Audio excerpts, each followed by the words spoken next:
Le Seigneur soit avec vous. Évangile de Jésus-Christ selon saint Marc.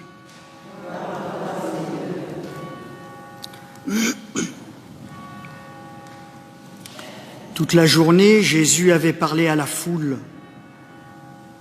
Le soir venu, Jésus dit à ses disciples : « Passons sur l'autre rive. » Quittant la foule, ils emmenèrent Jésus comme il était dans la barque, et d'autres barques l'accompagnaient. Survient une violente tempête. Les vagues se jetaient sur la barque, si bien que déjà elle se remplissait. Lui dormait sur le coussin à l'arrière. Les disciples le réveillent et lui disent : « Maître, nous sommes perdus.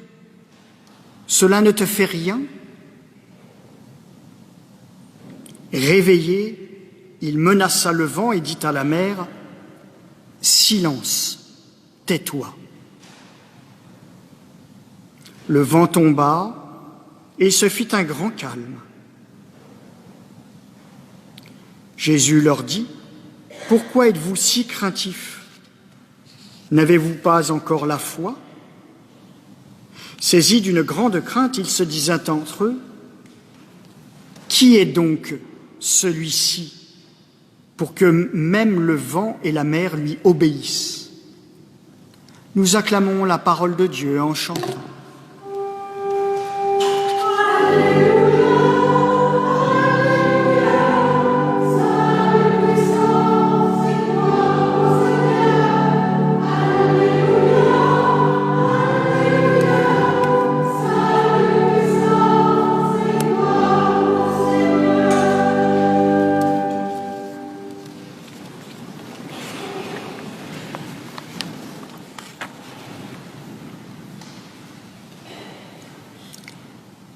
Dans la première lecture, comme dans l'Évangile, on évoque la mer.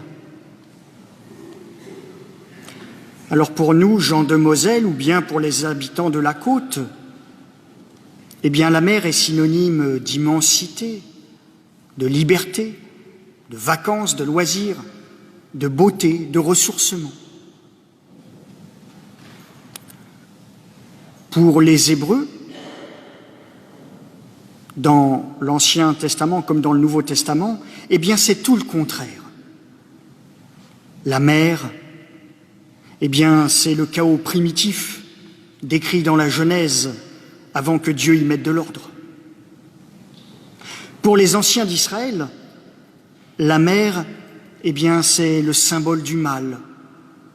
Elle représente la violence et la mort, d'autant plus quand elle est déchaînée, comme on en fait mention dans les lectures d'aujourd'hui. Alors cette mer démontée, furieuse, dangereuse et mortelle parfois, eh bien elle peut représenter nos vies. Car nos vies ne sont pas toujours de longs fleuves tranquilles, comme on dit. Qui ne traverse pas de tempête ? Nous connaissons tous des gens touchés par le chômage, la maladie physique ou mentale, le divorce, les discriminations de toutes sortes. Et nous-mêmes, peut-être, nous sommes victimes de rejet, de calomnies, etc., etc. Nos vies peuvent donc être compliquées. Nous sommes embarqués dans des situations pas toujours faciles, un peu comme les disciples de Jésus au milieu de la mer de Galilée. La barque dans laquelle ils sont, ballottés par la mer et le vent, eh bien c'est aussi notre Église au milieu du monde froid et dur. Oui, c'est vrai, notre vie peut être chaotique. Nos esprits et nos cœurs peuvent être en ruine. Cependant,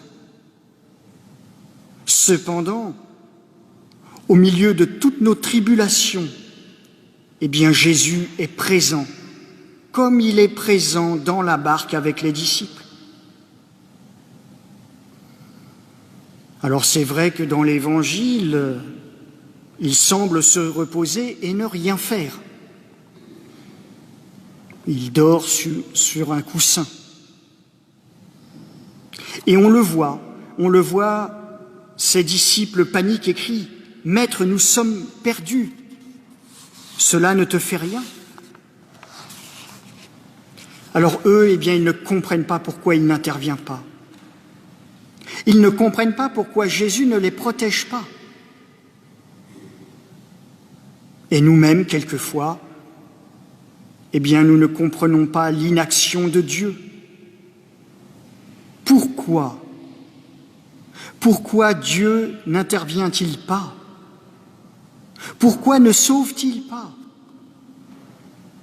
Nous aussi, nous le prions, nous brûlons des cierges, nous faisons des neuvaines, et pourtant il semble absent, silencieux. En réalité, Dieu est là. En réalité, il est là, prêt à se laisser réveiller par nos prières. Il est disposé à nous guider au travers des tempêtes de nos vies. Et c'est alors que dans la barque, Jésus se réveille. Réveillé, il interpelle le vent avec vivacité et dit à la mer « Silence, tais-toi ». Le vent tomba et il se fit un grand calme. Ce récit ne nous dit pas que les disciples vont être sauvés s'ils en appellent à Jésus. Ça ne nous dit pas ça. Cet évangile leur dit et nous dit à nous aussi aujourd'hui que même dans le danger, la misère,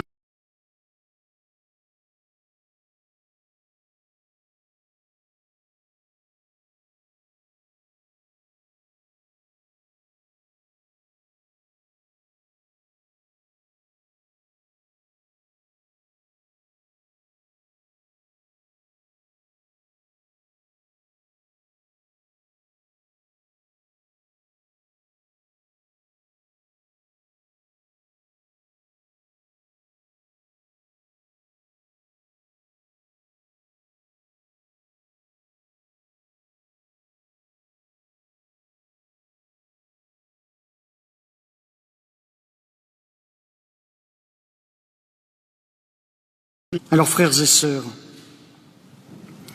en ce 12e dimanche du temps ordinaire, plaçons notre confiance dans le Seigneur.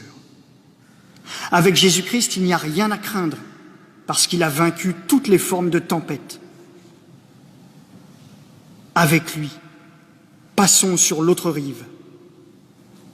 Abandonnons-nous dans sa main bienveillante. Amen.